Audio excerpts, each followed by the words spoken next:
dreams, almost always the same. The sound, the scene, and the cold. So terribly cold. Always in darkness, always pains. Terror deep within takes hold. Dreadfully cold.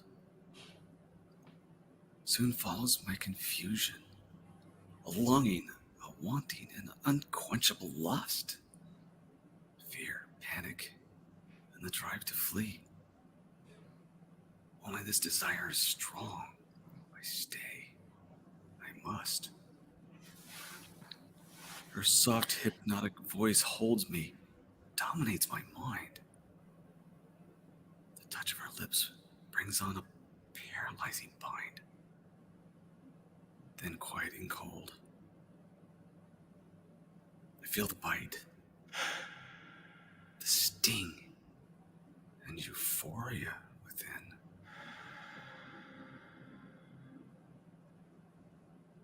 My blood spills out in a rush, and her feeding begins. This last dream was not quite the same. The sounds and scene in the cold, wonderfully cold. No more darkness and no more pains. Hunger deep within takes hold, peacefully cold. At midnight, I wake. Was it? Was she not real? She rests beside me. Her cold skin I can feel. Was this a dream as I wake with blood on my hands? No. No. My vampire love now is in command.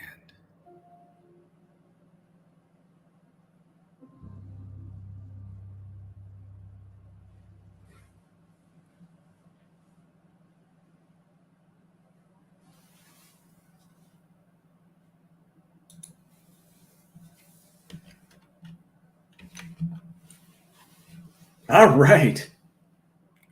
Welcome, everybody. Thank you for showing up. And we hope tonight we will be able to entertain you, to give you a little bit of a taste of the macabre, the Halloween, the unusual and bizarre. We have stories tonight, like the one you just heard.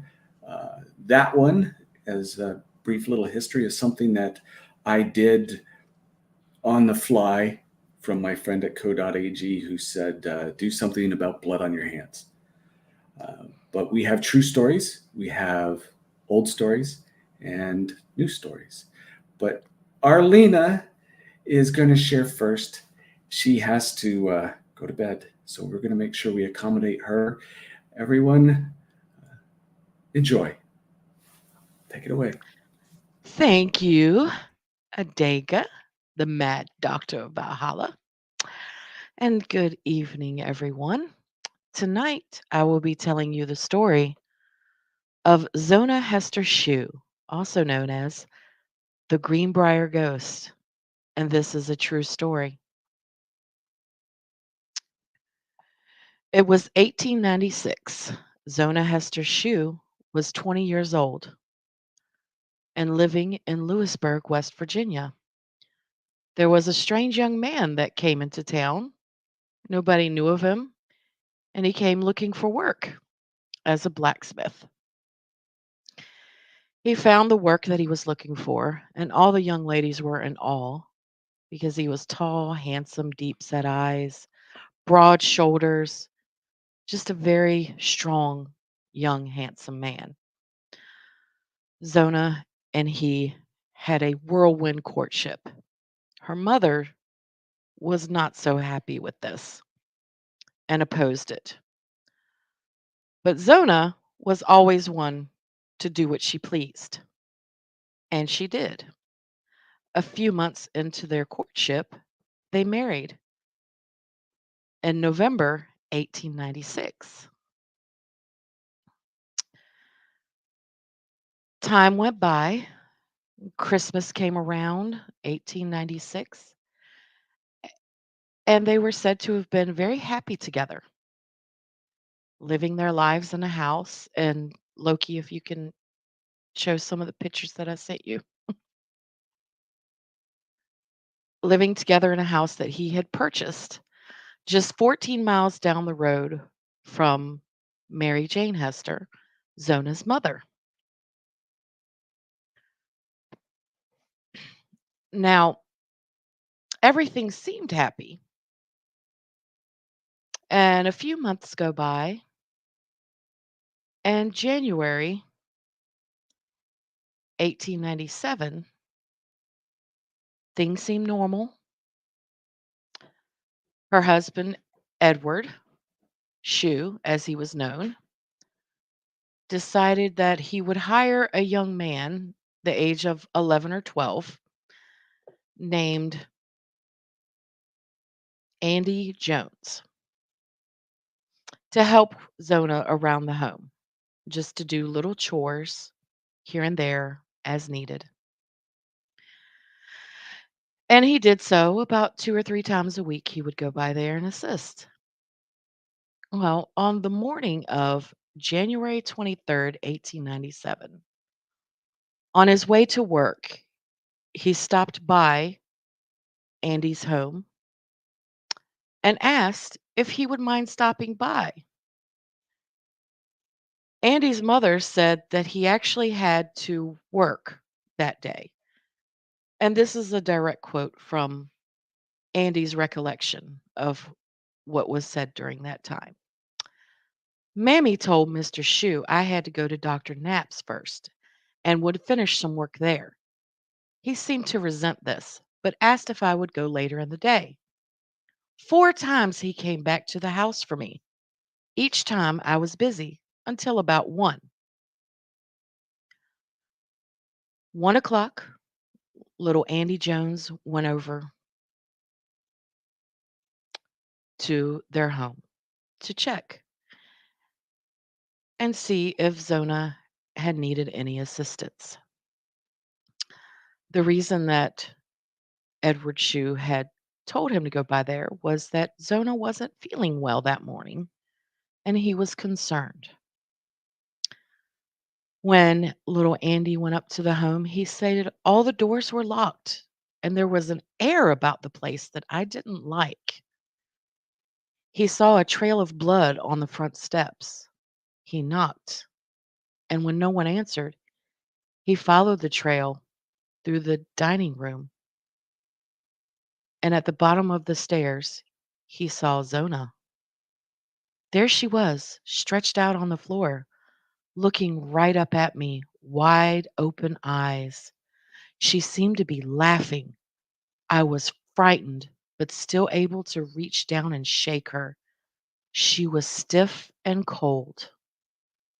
He ran home to his mother, and together they ran and told Edward what had happened. Edward immediately took off towards the home, and they went to find Dr. Knapp. By the time Dr. Knapp and the Joneses made it back to the home, Edward had already picked up his wife's body and moved her to the bed.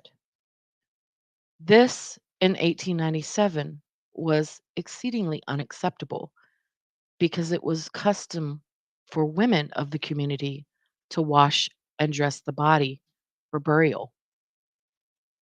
Edward had already dressed his wife in a high necked, stiff collared dress. The doctor approached and attempted to see what he could find. The entire time he was doing his examination, Edward held her and was sobbing. He would not let go of her, laying her head in his lap. The doctor noticed nothing out of the ordinary, and it was determined that she died due to an everlasting faint. They hold her funeral, and everyone is bewildered because she was only 20 years old and hadn't been sickly. was not expecting a child, and she just died. The entire time they were at the funeral home, Edward never left the body of his wife. He sobbed and wept, and everyone felt very sorry for him. During this time, he had also placed a scarf around her neck, a pillow on one side, and a blanket on the other. And he stated he did this to give her comfort in her death. They buried Zona in the cemetery. And within a month, Zona's mother just started having feelings that there was something not right about what was going on. So she prayed. 1897, people were very devout and religious during that time. And she believed and she prayed and she asked that the Lord send her a sign. And this is her testimony.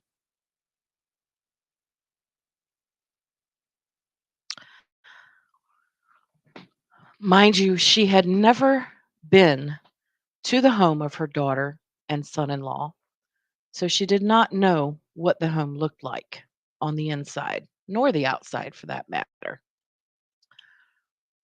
She said that she slept and was awoken several times over the course of 4 days. This is the testimony that she provided. They saw enough themselves without telling them.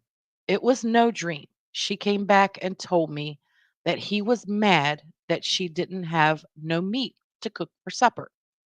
But she said she had plenty and said that she had butter and apple butter, apples, and named over 2 or 3 kinds of jellies, pears and cherries and raspberry jelly.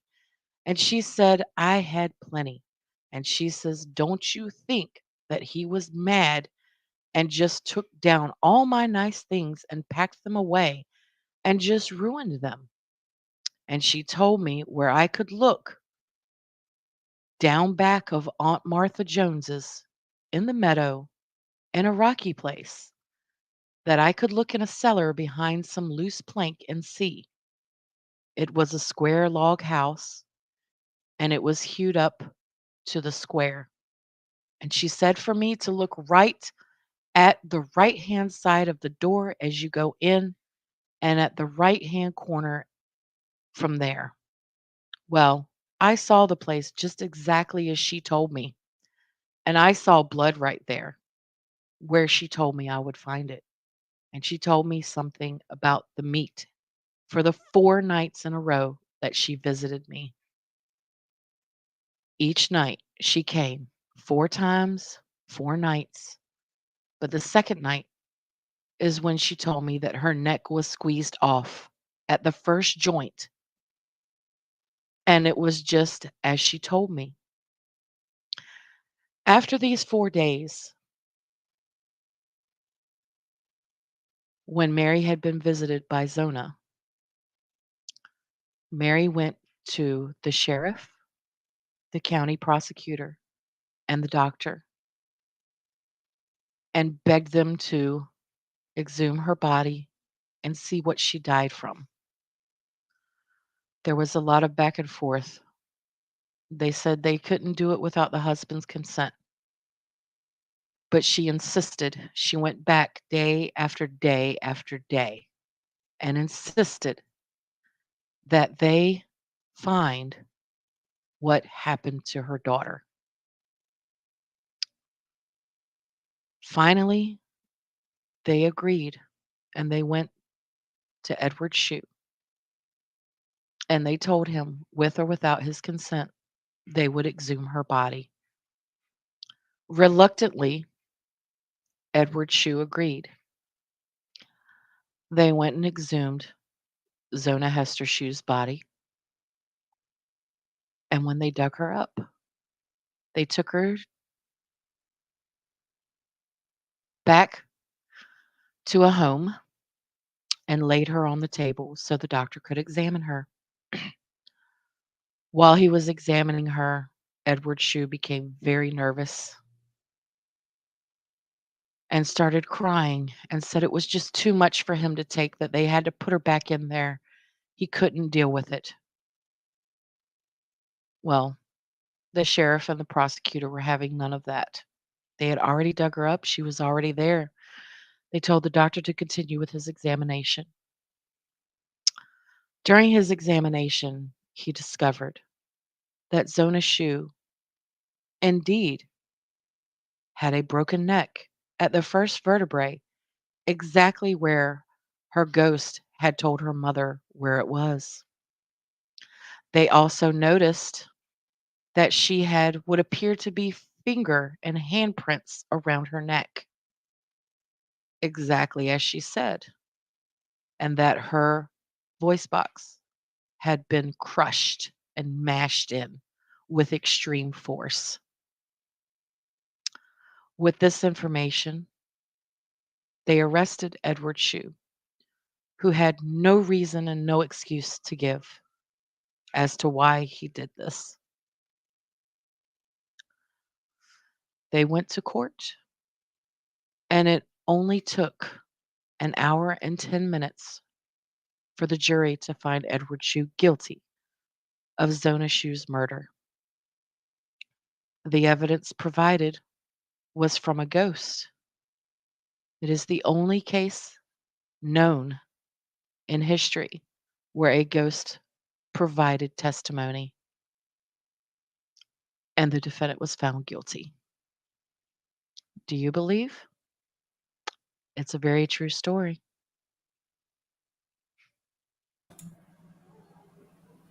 That was cool. Wow.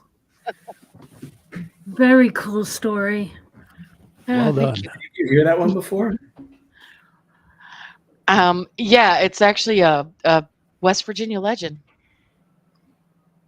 That's incredible. Yep. I don't know about you guys, but that picture of Mr. Shue, he kind of reminded me of Christopher Reeve. Oh, Does I he? see Kind of, it. Yeah. yeah. He kind of does. He does have that Clark Kent look to him. Yeah. Maybe Jonathan Kent. His illegitimate half brother. Father, why? Thank you very much, Arlene. Anyone have anything for her before she has It to was run very off? chilling. Yeah, that was Yeah. great. How long you Yeah, been and writing a for? very that's a true story. Well, I took all that information. I actually wrote in college quite a bit. And I have a book that I'm in the progress of attempting to write. I have an outline, I have the idea, I have everything out. I just have to sit down and write it. But maybe 5 years. Nice. Yeah. Right. Thank you. And Well, if you thank need to run you. off and go to bed, Yes, I do. I am tired. I had coffee and I'm still tired. So I will have this on in the background though while I'm going to sleep. So give me some good spooky stories while I'm trying to sleep. I love it. like the nightmares. Yes, yes. So thank you, Adega. Thank you, Loki. It was wonderful. I hope you guys enjoyed the story. Absolutely. did. Thank you, Arlena. All right. You guys have a good one. Have a great night. night. It was nice meeting you. Yep. Nice meeting you all. You too. Do we have any volunteers for something next? Because I am very good at pointing fingers at people. All right, I'm going to point. Let's save Trina for later. Oh, RC. Hey, you made no, the first noise. I was doing the music to you pointing. Pointing. Would you? Why you pointing at me, man? What do I do? What you want? Volunteered by my persuasion. Well, what am I volunteering to do? Let me tell you about RC first before he goes in. Once upon a time, he and I were both recruited for a fledgling and since folded publishing company, and we had high hopes. And he was set to work with an anthology on some spooky stories, and we got to know each other there. His stuff, I think, it's darker than I prefer, but I tell you what, he is brilliant. Aw. If you like the really, really deep, dark, you would be a master at writing slashers. But RC's phenomenal, and I am very grateful to have him as a friend. And thank you for being here tonight. Thanks for having me, man. Sorry. Where can I check your stuff out? I have my stuff on Kindle right now. I have, let's see, 3 releases out. One short story called No Strings Attached. It's my first release. One is a 2-for-1 deal, midnight double feature. It's a short story called Like Eliza. Then a very short story, almost a flash fiction after that, called Morning Drive. So I just decided to stick them in as 2-for-1 deal. Kind of like my own little grindhouse double feature knockoff. And then I have a novella out called Skin Auction, which is basically just about, human trafficking, cannibalism, sacrifice, not in that order. And tomorrow I have another novella coming out, a body horror story called The Cyst. Oh wow! I told you, he Okay. goes dark. He's good. Yeah, that sounds right up my alley. Cool. Yeah, I do all the gore, horrible things. I've noticed. I just started writing actually 4 years ago. So when she said 5 years ago, it's like she has me beat by a year. It's like when I first met Adega, I had just got into writing, kind of like the super latest of late bloomer. Yeah, but you've got talent. Thanks. I don't need to be hearing that. I'm still kind of new, man. You're gonna stump me with your praise. That was actually my first story, No Strings Attached. It's my first attempt at writing a story, and you got the first draft of it. So yeah, you were there since the beginning, man. Since my year 1. Yeah, well, it freaked me out. It was the only story I've ever read that was that dark, and I couldn't put it down. Normally, things will get really dark, and I'm like, no. But yours was captivating, so it says a lot. Anyway, enough schmoozing. What do you got for us tonight? Well, since I started doing this whole author tube thing about a year ago, I've been getting on streams and talking. And the one thing people won't stop talking to me about is my voice. Now I should do narration. So like recently I've started to kind of play with that a little bit. I never really did it in school or like anything like that, reading aloud. And I'm just slowly getting into it. And I don't know, kind of enjoying it the more I like unsuck myself. So tonight I'm going to do a poem. It's Devil's Night. Might as well do a horror poem, right? I ain't got nothing short enough to be doing, on the air unless you want to sit here for about an hour and a half, 2 hours. I'm kind of wordy. The poem was good. All right. Well, I am going to go slow on this. Bear with me. But this is a classic by the great Edgar Allan Poe. And the name of the poem is The Conqueror Worm. You might have heard of it. All right. Here we go.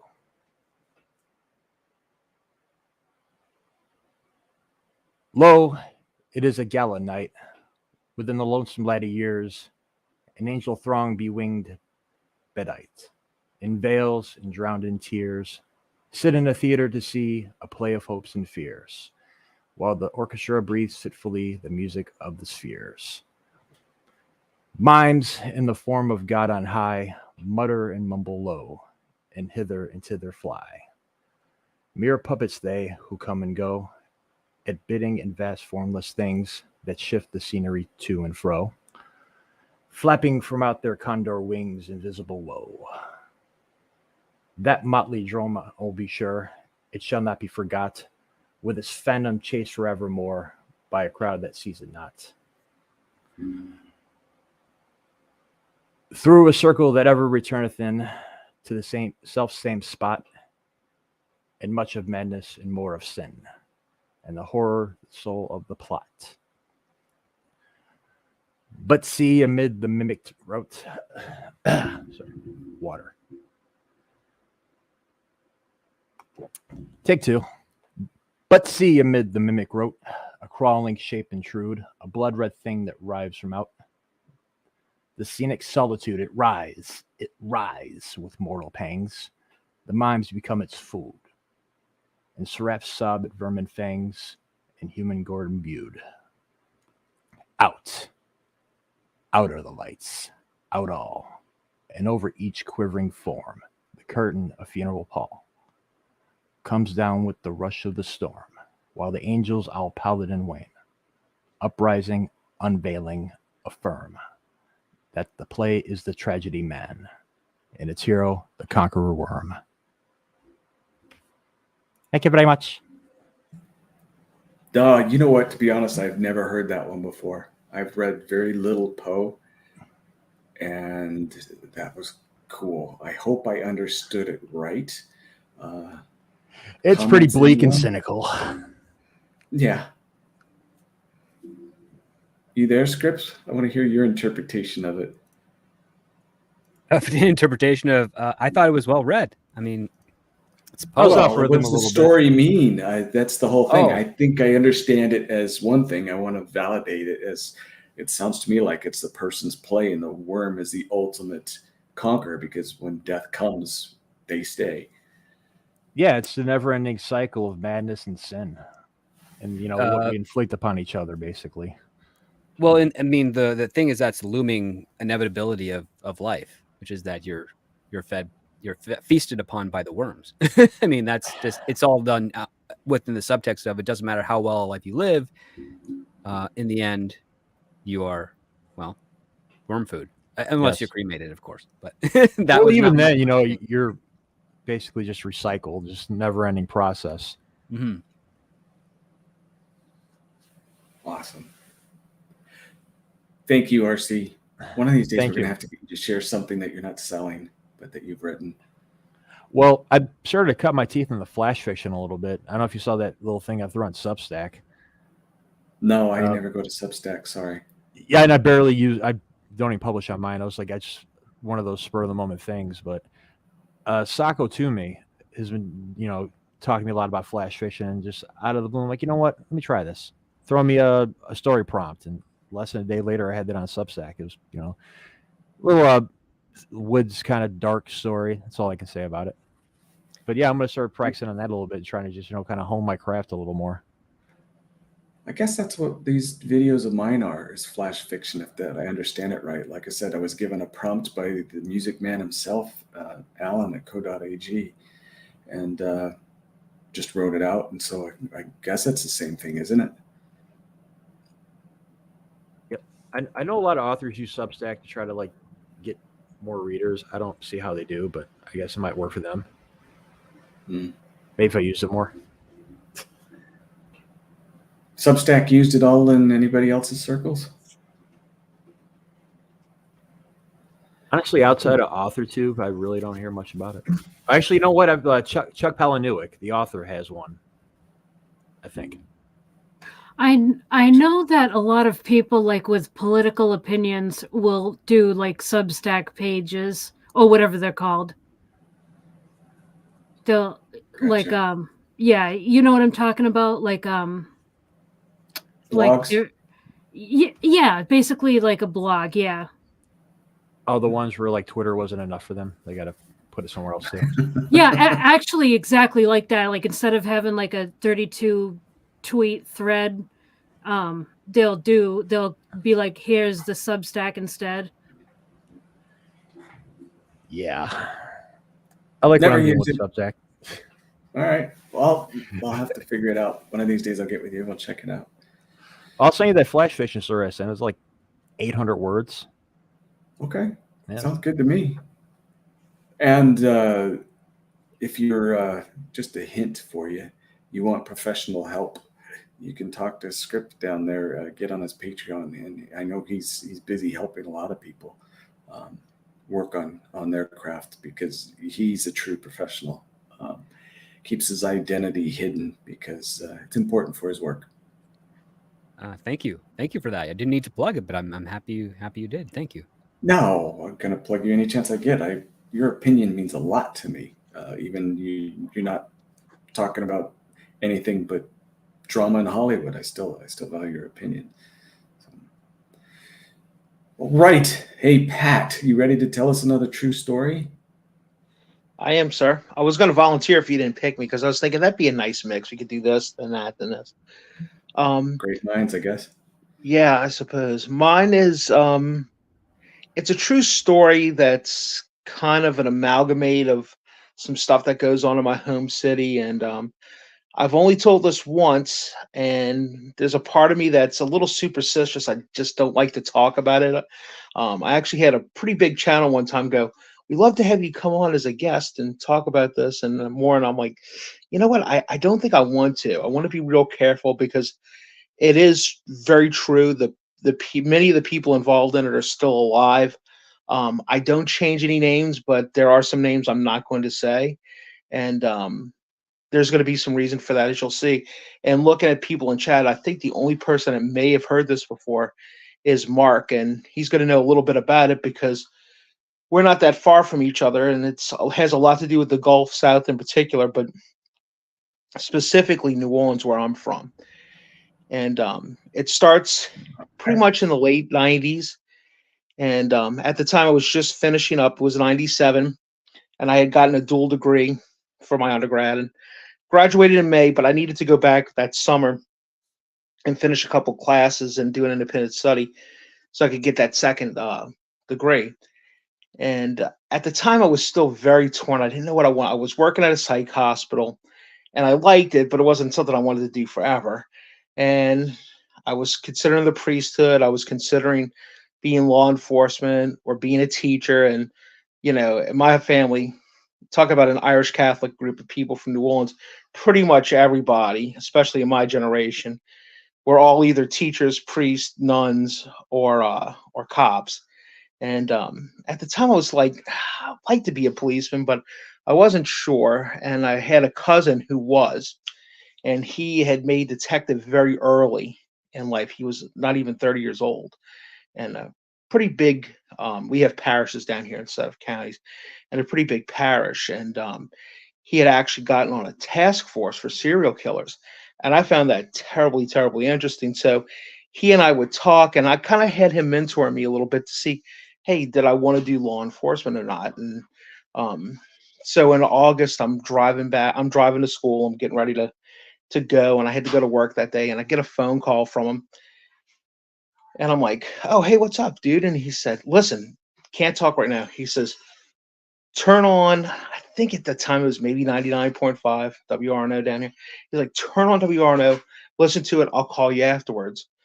So I'm like, "Oh, all right." I said, "What is?" I said, "Wait, dude, that's the Howard Stern show. I don't want to listen to Howard Stern." He's like, "No, no, just turn it on. Stop talking. Go." So I said, "Okay, I trust this guy. I mean, he's my cousin, right?" So I turn on Stern, and I'm listening, and I could tell I missed a few minutes of it, but it didn't take me long to get the gist of it. That Stern was interviewing a guy who was claiming to be a serial killer, and this guy was telling stories, and then I realized, hey man, he's talking about New Orleans. This guy said he's a cab driver in New Orleans.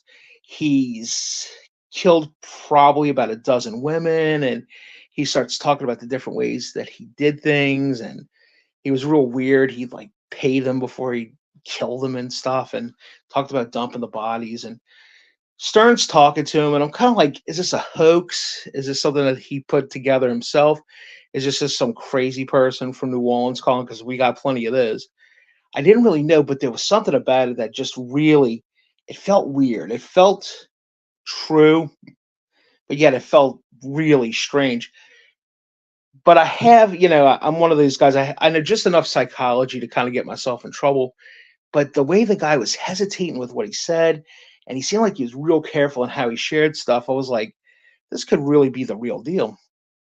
So I get to school, drive around the parking lot a little bit. I park the car. I'm like, I'm not getting out of the car until I hear the rest of this.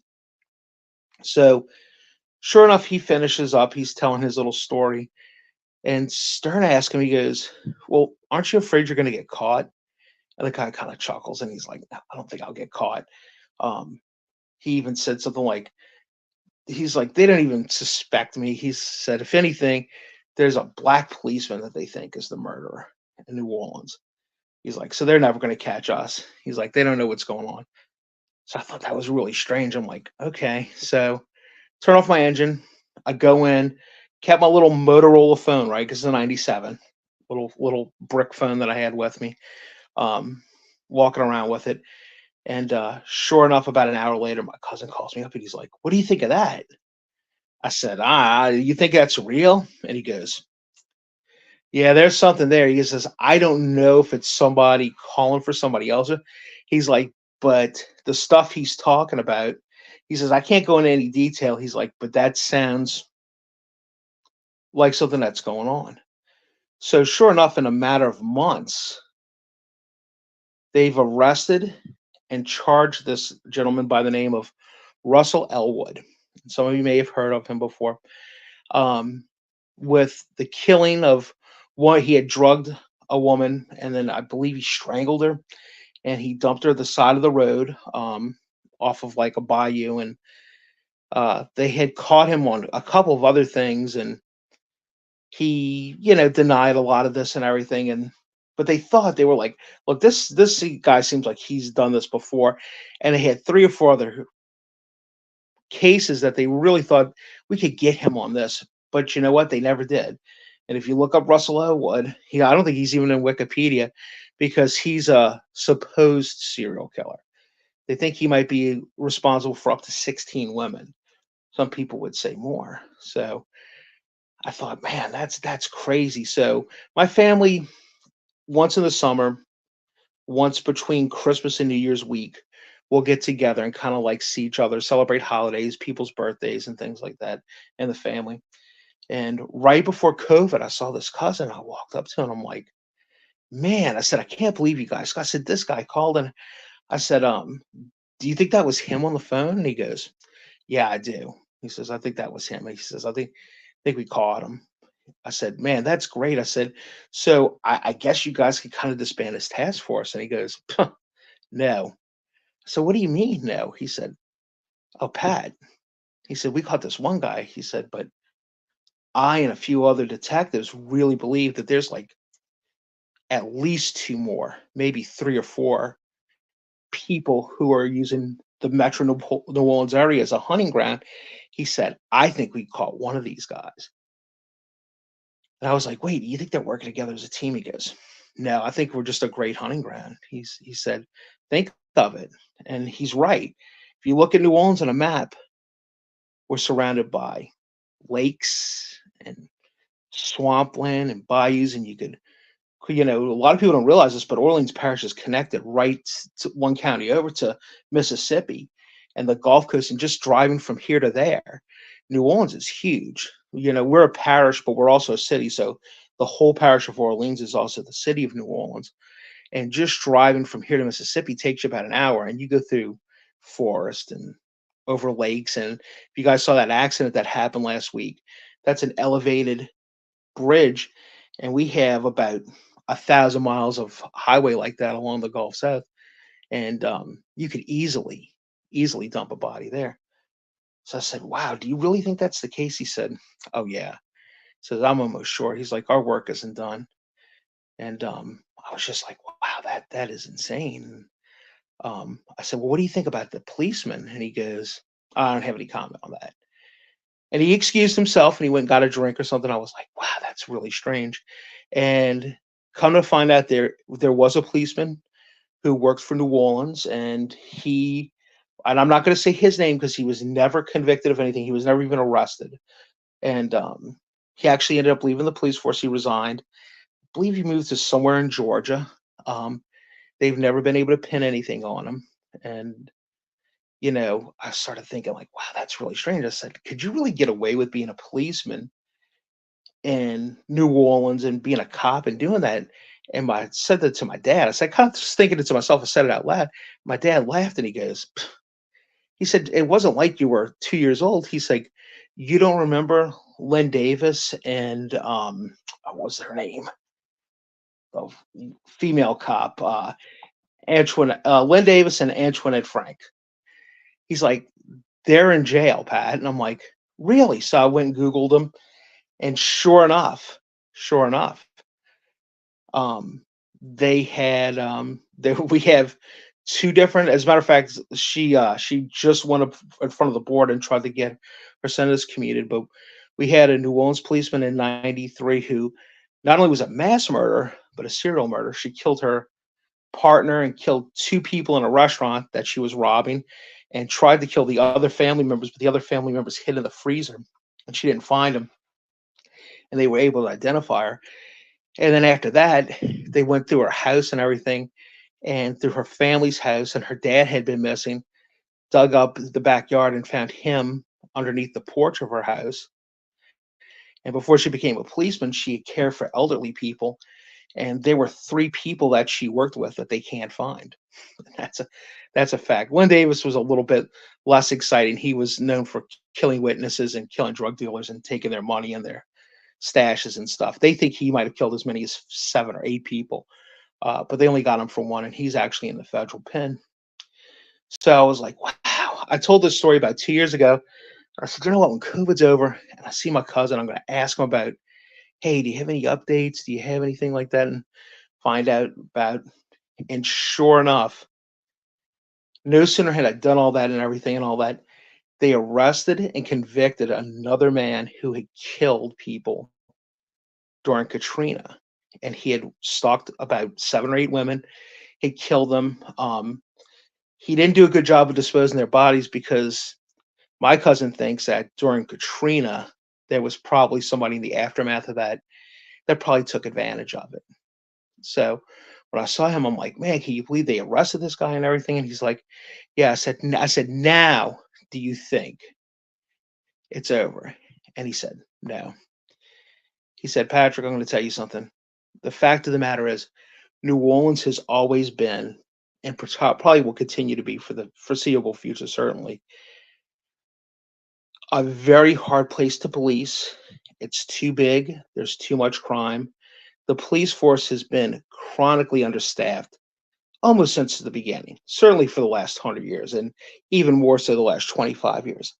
And if it's not understaffed, it's corrupt. Every once in a while, the federal government will have to come in and take over for us. And I said, man, so you think there's like still a serial killer? He's like, I think there could potentially be a couple. He said, I really do. And I'm like, God, how? I said, how come we're not finding bodies every day and stuff like that? He goes, oh, he said, it's as easy it is to get away with down here. I said, I think they've gotten more sophisticated. He said, they know about DNA now. They didn't know about DNA 30 years ago. So now 30 years later, we can catch them with DNA. He said, they are sophisticated enough now to know, hey, this is where I can go and dump a body where there's a lot of alligators. There's a lot of predation, right? He said, we know it, right? Because Russell Elwood was basically a transient. He made his way down here and did that. He goes, the population of New Orleans at any given time is about 20% people who weren't born here, who just come down here. And you could come down here and get a job, driving a cab, working in a bar room, working in a restaurant. Don't even really need papers. A lot of under the table cash jobs. And you could do that and get away with it for a long, long time. And as I was looking all this up, and I texted him last night, I'm like, look, I'm going to tell the story, but I'm not going to tell your name or anything. He's like, please make sure you don't slip and say anything that would indicate who I am. He's since left the police force. He's doing other things now.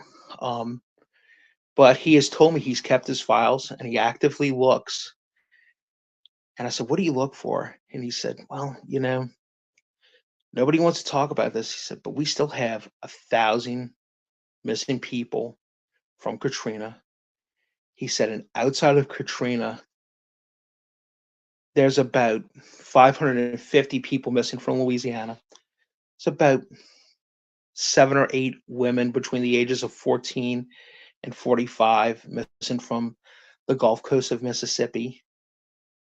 And he said, out of the ones missing in Louisiana, it's about 50% of it female. And he said about 50% of that, so 25% overall, are women, girls between the ages of about 14 and 50. He said, I think that eventually either me or somebody that's still working on this and all, I think the task force has since been disassembled.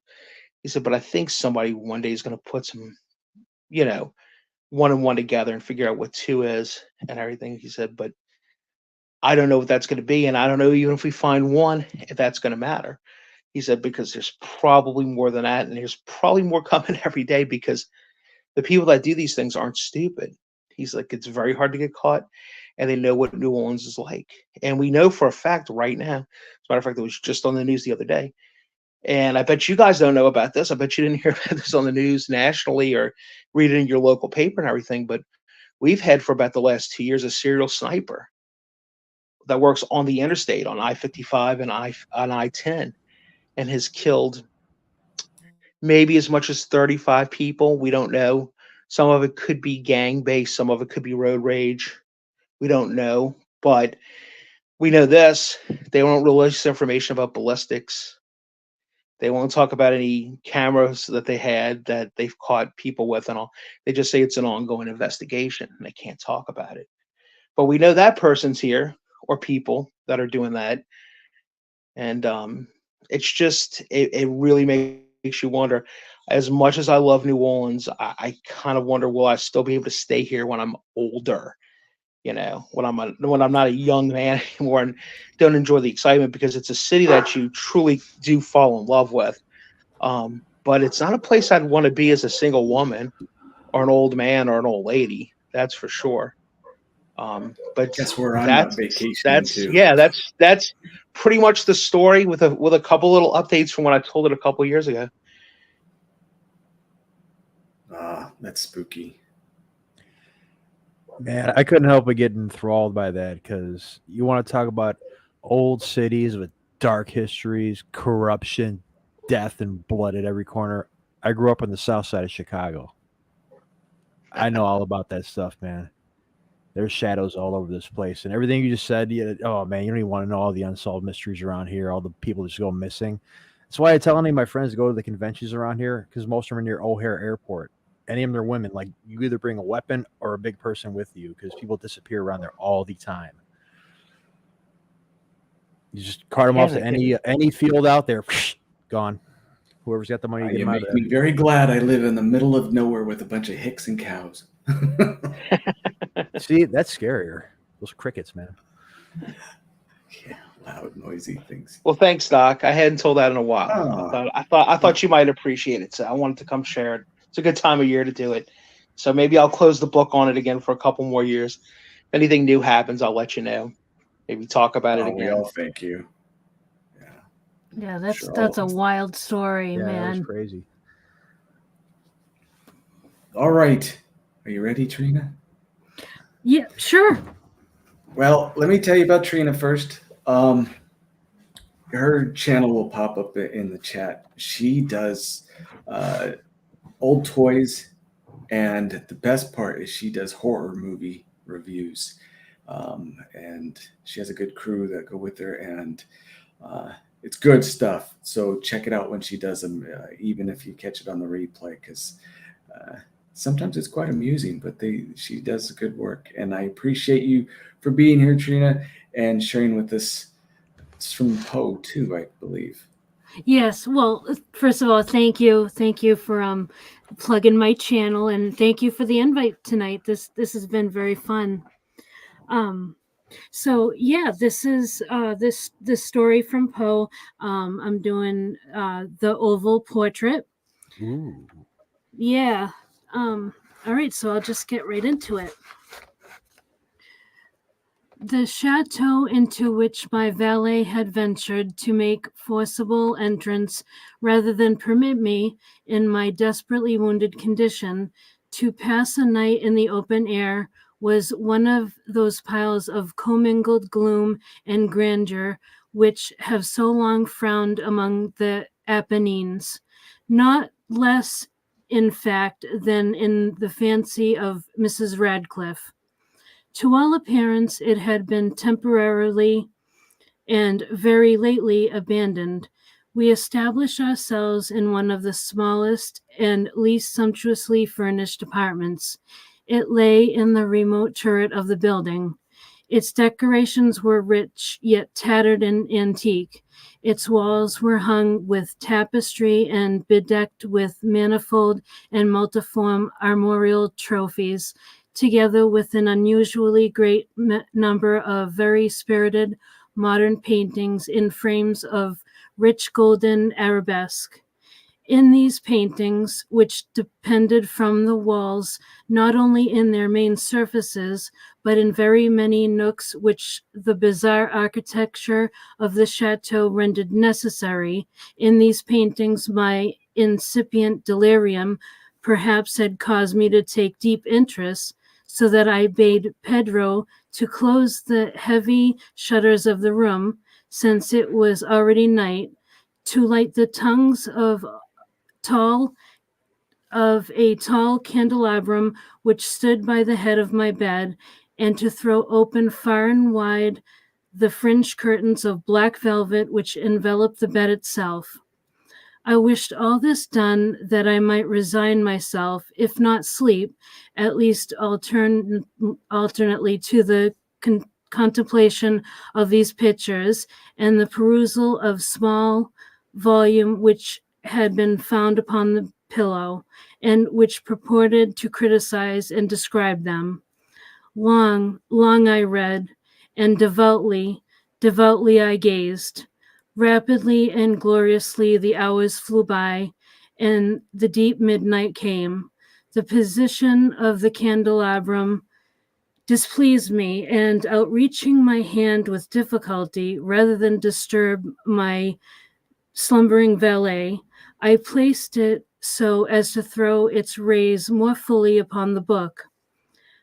But the action produced an effort altogether unanticipated. The rays of the numerous candles, for there were many, now fell within a niche of the room which had hitherto been thrown into deep shade by one of the bedposts. I thus saw in vivid light a picture all unnoticed before. It was the portrait of a young girl just ripening into womanhood. I glanced at the painting hurriedly and then closed my eyes. Why I did this was not at first apparent even to my own perception, but while my lids remained thus shut, I ran over in my mind my reason for shutting them. It was an impulsive movement to gain time for thought, to make sure that my vision had not deceived me, to calm and subdue my fancy for a more sober and more certain gaze. In a very few moments, I again looked fixedly at the painting. Though I now saw aright, I could not and would not doubt, for the first flashing of the candles upon the canvas had seemed to dissipate the dreamy stupor which was stealing over my senses, and to startle me at once into waking life. The portrait, I have already said, was that of a young girl. It was a mere head and shoulders, done in what is technically termed a vignette manner, much in the style of the favorite heads of Sully. The arms, the bosom, and even the ends of the radiant hair melted imperceptibly into the vague yet deep shadow which formed the background of the whole. The frame was oval, richly gilded and filigreed in Moresque. As a thing of art, nothing could be more admirable than the painting itself, but it could have been neither the execution of the work nor the immortal beauty of the countenance which had so suddenly and so vehemently moved me. Least of all could it have been that my fancy, shaken from its half slumber, had mistaken the head for that of a living person.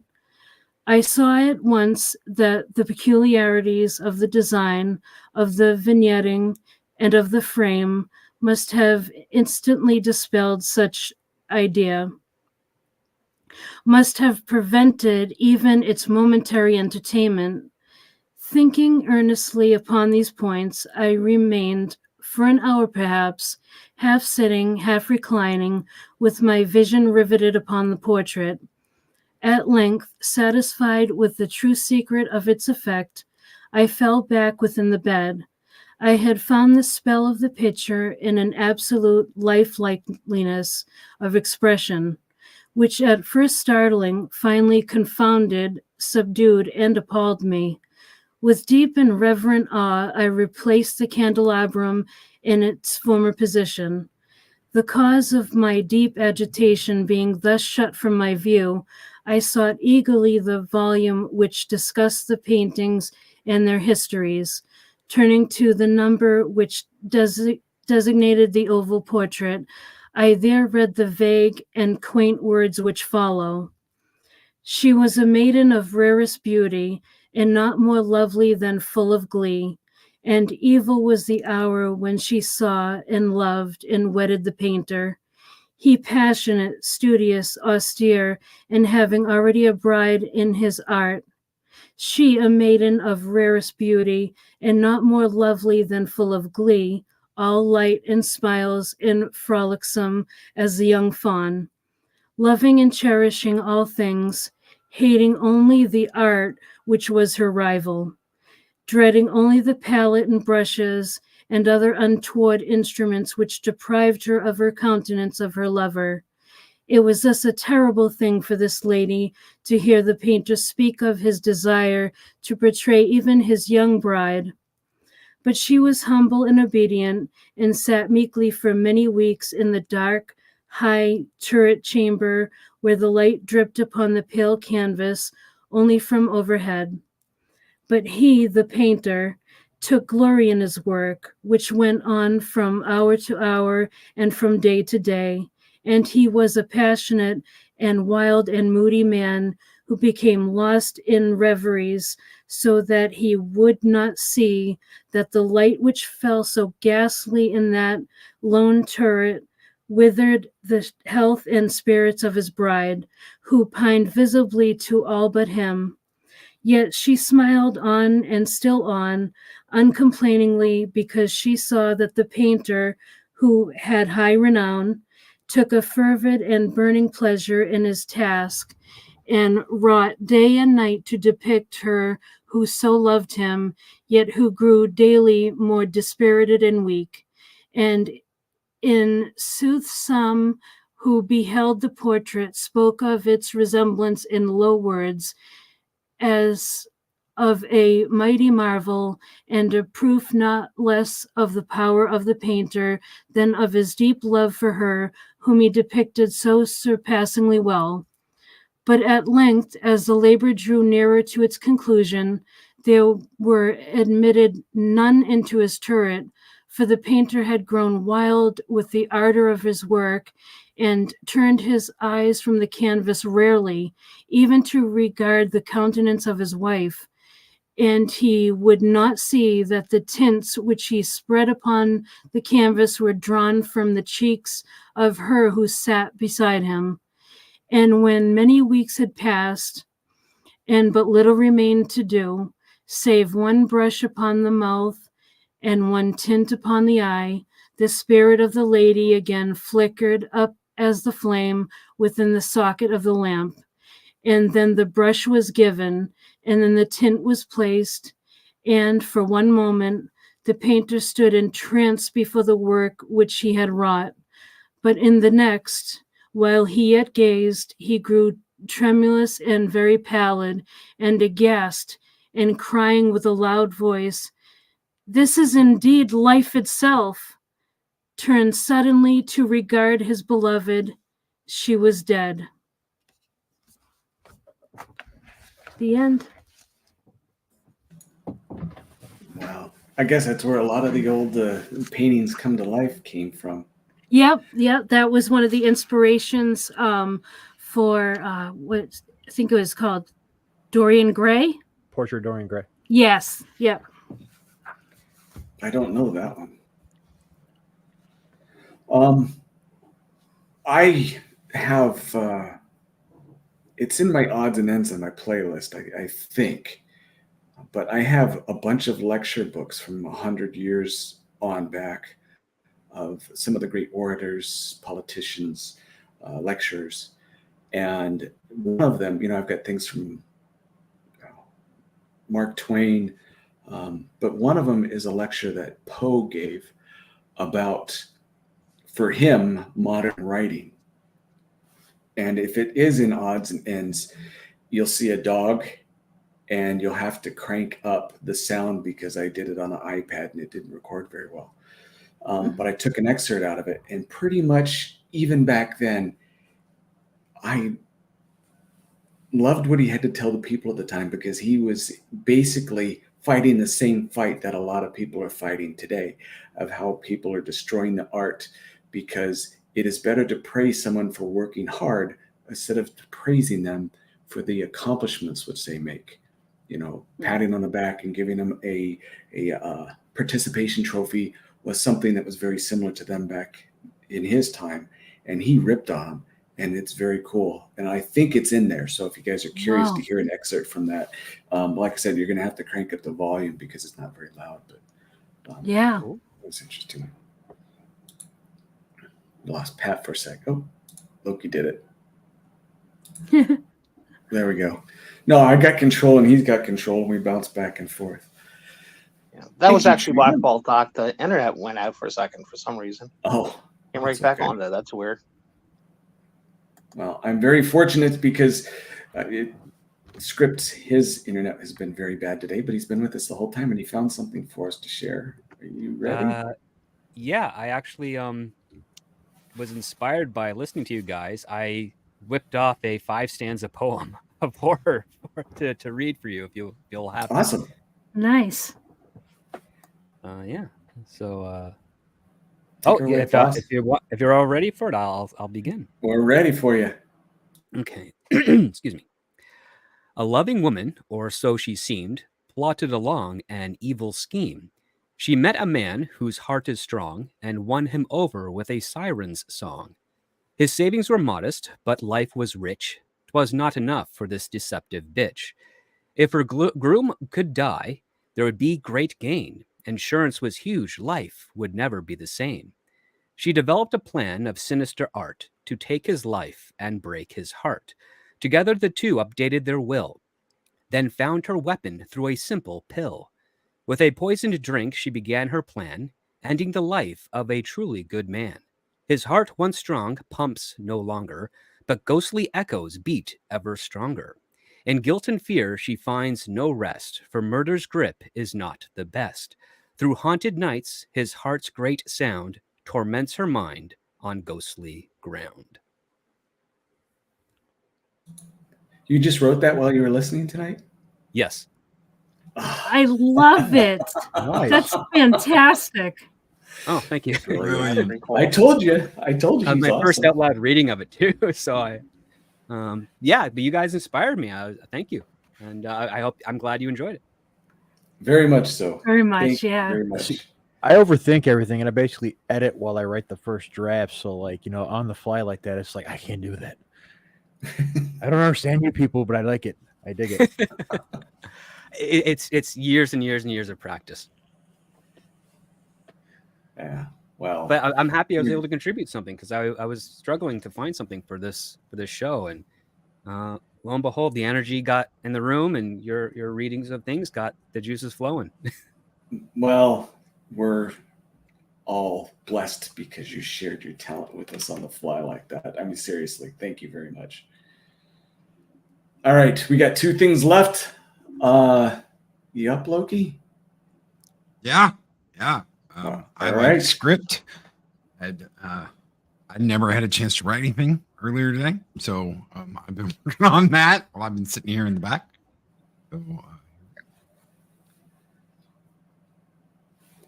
life has a way of changing all expectations, testing us in ways that we never expected.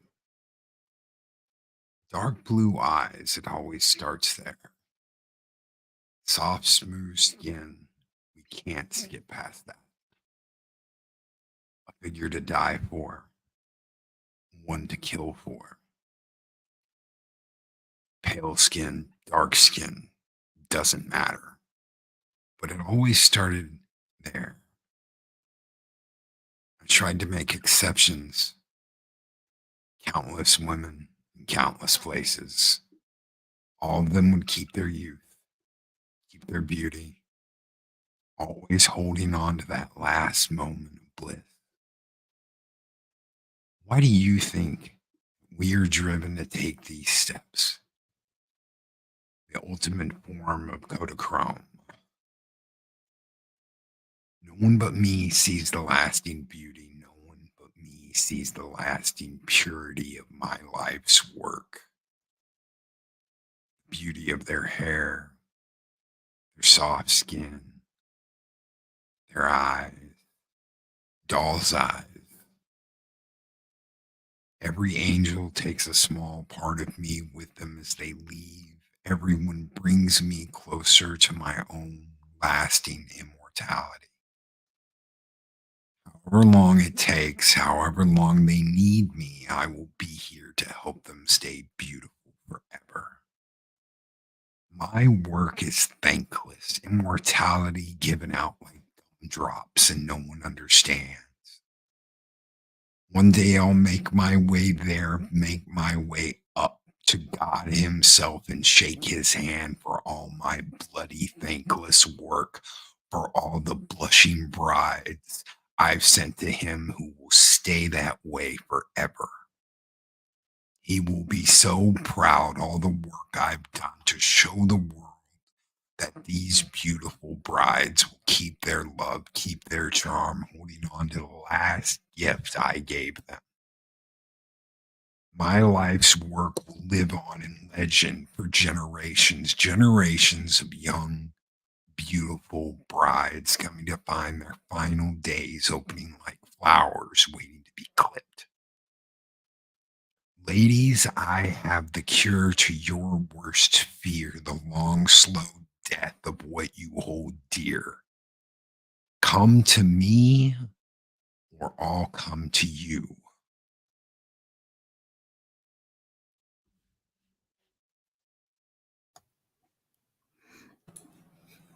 Wow. That was awesome. You're twisted. That's great. Very nice. Very nice. Yeah. Props to you, sir. Thank you. All Thank right. you, guys. Well, before we end up, anyone have anything to share? Things you want to insights, best wishes for a Halloween, anything? Otherwise, we're going to wrap it up. We've been here an hour, and I deeply appreciate every one of you. I No, hope the Doc. kids Thanks, get great just thanks candy. for having us. Somebody Yeah. did text me during this and said, make sure you let everybody know that you didn't become a policeman. I think people have figured that. I did not. As a matter of fact, a very quick 30-second story. That same week, not only did I not decide pretty much I wasn't going to become a policeman, but about a day or two later, they had a big meeting at the psych hospital and decided to close the adolescent unit down. And one of the guys I was working with was actually the teacher there. And he said, hey, why don't you come to my school and you could be my aide at the school? And I said, okay, yeah, that's something to do. I'll go do that. And when I got to the school and they saw that I had 2 degrees, they were like, yeah, you're not going to become an aide. We actually need another classroom opened up. So you're going to become a teacher. And that's pretty much what I did for the next 22 years. So, no, very grateful I did not go into Nice. law enforcement. I was not built for that. Awesome. But thank goodness there are people who are. So, Yeah. Well, everyone in chat, I hope you guys had a wonderful evening being freaked out. Oh, there's some stuff in private chat. Let me check that real quick. All right. This last bit is why Loki calls me the Mad Doctor. Why you see me dressed in steampunk. And it was one of these flash fictions, but for some reason, it came out, I think, pretty good the first time.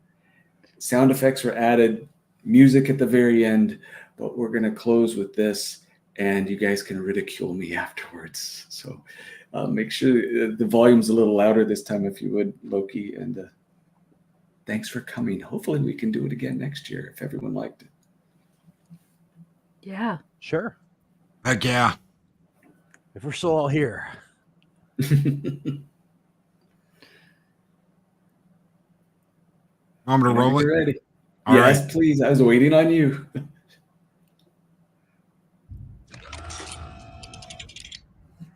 Holiday for me? No. Projects to finish, designs to make, and Mr. Gilbert has to have his new steam engine design done on time. Yes. Always on me to fix, to make, to build. Oh, I have my vacation all designed, polished, and planned out. You're too late to stop me. My beauty, my love is coming. Yes. Here we go. Time to close up your back panel, my dearest automaton. Look how beautiful you are. A face of porcelain and brass, eyes of agates, and the finest blonde hair I could find. Well, involuntarily remove. She was wasting her life anyway. She won't miss her hair at the bottom of the river. Now, my dearest, you're all wound up. Steam engine is lit and fully functional. Go, my wonderful creation. Make this city quiet. Give me the holiday I always wanted. It's time for you to kill them all. No bullets will stop you. No fire or hammer. Go, my automation lady. Go, my automaton lady of death. All my work is done. Go play. Play in the blood of humanity.